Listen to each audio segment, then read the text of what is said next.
I don't need to tell you what this thing is, you know what a 3DS is, why would you have clicked this video otherwise? So I bought a new Nintendo 2DS about a month ago, and I modded it, I mean, obviously. However, I feel like I haven't gotten the most I could have out of modding my 3DS. I mean, you watch all these videos and they're like, mod your 3DS, do now, meanwhile I'm sitting here playing CTGP7 and that's about it. So I figured enough is enough, I need to mod my console to perfection, and what better way to do that than in 24 hours, before my flight to Mexico.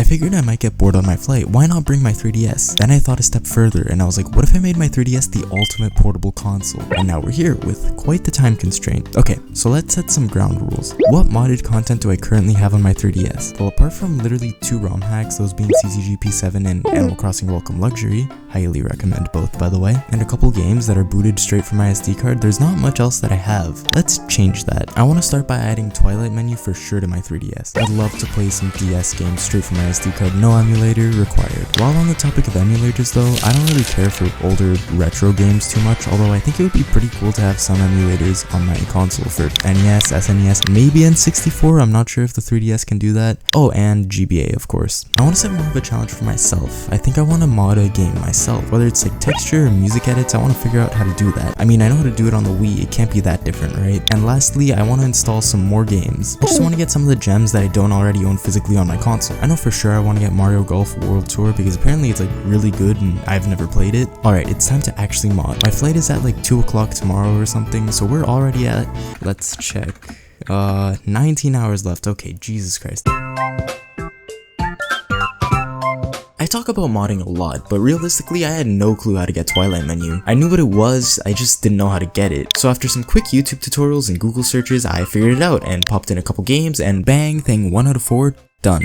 I dumbed it down a lot because installing Twilight Menu just took getting the CIA from Universal Downloader, getting the ROMs online, legally of course, and putting them in the right folder. Stupidly easy and quick, I don't know why I didn't do this sooner. Anyway, the games I decided to go ahead and install were Rhythm Heaven, never played it, but I've heard it's really good, Animal Crossing Wild World because like, why not? I'm literally the #1 Animal Crossing fan in the world. That being said, I've never played Wild World. I also got Super Mario 64 DS because Mario Hoops 3-on-3 because super underrated Mario sports game that I gotta make a video on at some point in the future, and lastly, New Super Mario Bros. Because Mario. Alright, that's all Twilight Menu has to offer. How much time are we at? 18 hours? Okay, that's not bad. I think what I'm dreading the most is the whole quote-unquote creating my own mod portion of this journey, but I'll cross that bridge when I get to it. Screw making my own mod, I'm gonna get some emulators up and running on my 3DS. How do I do that? I have no idea, but with a little bit of magic and one Google search later, I figured it out. It's as easy as downloading a retroarch.caa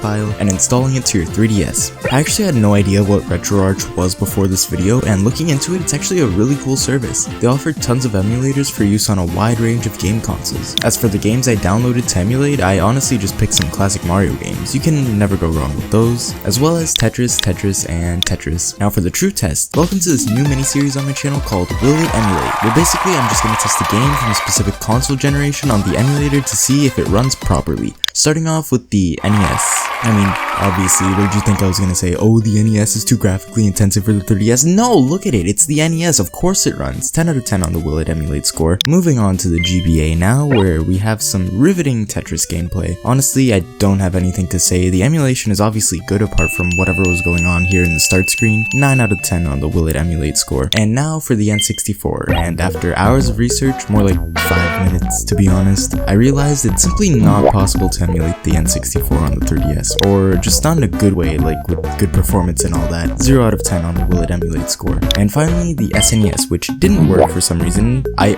honestly just think I forgot to put the ROMs in the right folder. Regardless, at the time, I couldn't be asked to fix it, so laziness out of 10 on the Will It Emulate score. And with that, we have another task complete. Let's just check the time real quick. We now have 17 hours left. However, with editing magic, it probably feels like 1 minute. Honestly, the majority of the time is being spent setting up for recording footage. I feel like realistically I could have done both of these tasks in like half an hour total. At this point, I was honestly getting tired of sitting at my desk and I really wanted to head to bed. However, not before taking on one of the hardest modding tasks I've ever had: creating my own mod.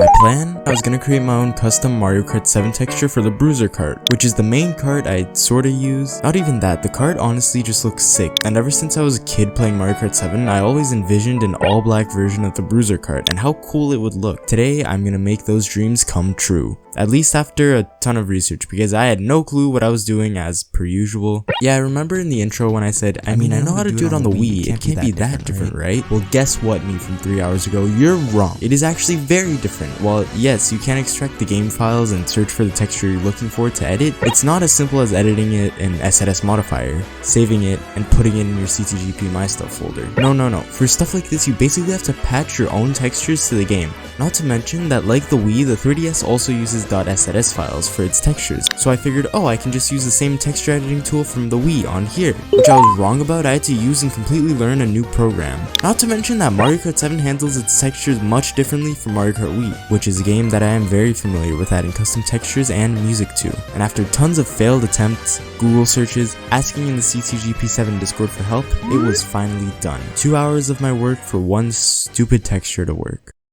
And a couple more. You see, I was not gonna let this opportunity go to waste, so I grabbed some cool texture edits and music edits from Game Banana and slapped them into my pack. And voila, my very own personalized version of Mario Kart 7, complete with Cat Toad, Dry Bones, my own custom Bruiser cart, this cool B-Dasher texture I found, and this dark Cloud9 cart texture I found. And I also found a mod that changes the Mario Kart 7 Wi-Fi Connect music with the Wii one, because the Wii one is an absolute slapper. And finally, with all of that out of the way and 15 hours before my flight in the bank, I think I finally deserve to sleep. I know, I have the more games task left. However, I figured I'd just leave that for tomorrow in the morning. As for getting more actual games on my console, that takes a lot of waiting. I might as well just let a couple games install overnight, and with that, I'd call it a challenge complete. We did everything. We got Twilight Menu, we got the emulators, we got my own custom made mod, and more games. As for the games I downloaded, I got a homebrew port of Super Mario 64, Mario Golf Island Tour, and Mario & Sonic at the 2012 Olympic Games. I can confidently say that my 3DS is the ultimate portable console, but there's only one true way to find out.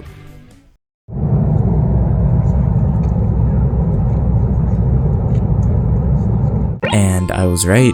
I played my 3DS during the whole flight and it was genuinely very fun and enjoyable. I think this is the first time in about 10 years I brought my 3DS on vacation with me. I always thought it would never happen again, but with all the content I had loaded on my 3DS, it was kind of impossible to put down. Whenever I'd get bored of one game, I'd just look forward to the next adventure. It's kinda crazy. Sorta like this channel recently. I wanna take this time to appreciate everyone who subscribed recently. I went from like 300 subscribers to 1,300 in a couple days, which is absolutely insane. I would have never expected this growth for my channel. My last video did so well and it makes me really happy knowing that I can share stuff that I'm passionate about online and people will listen and enjoy what I have to say. So thank you.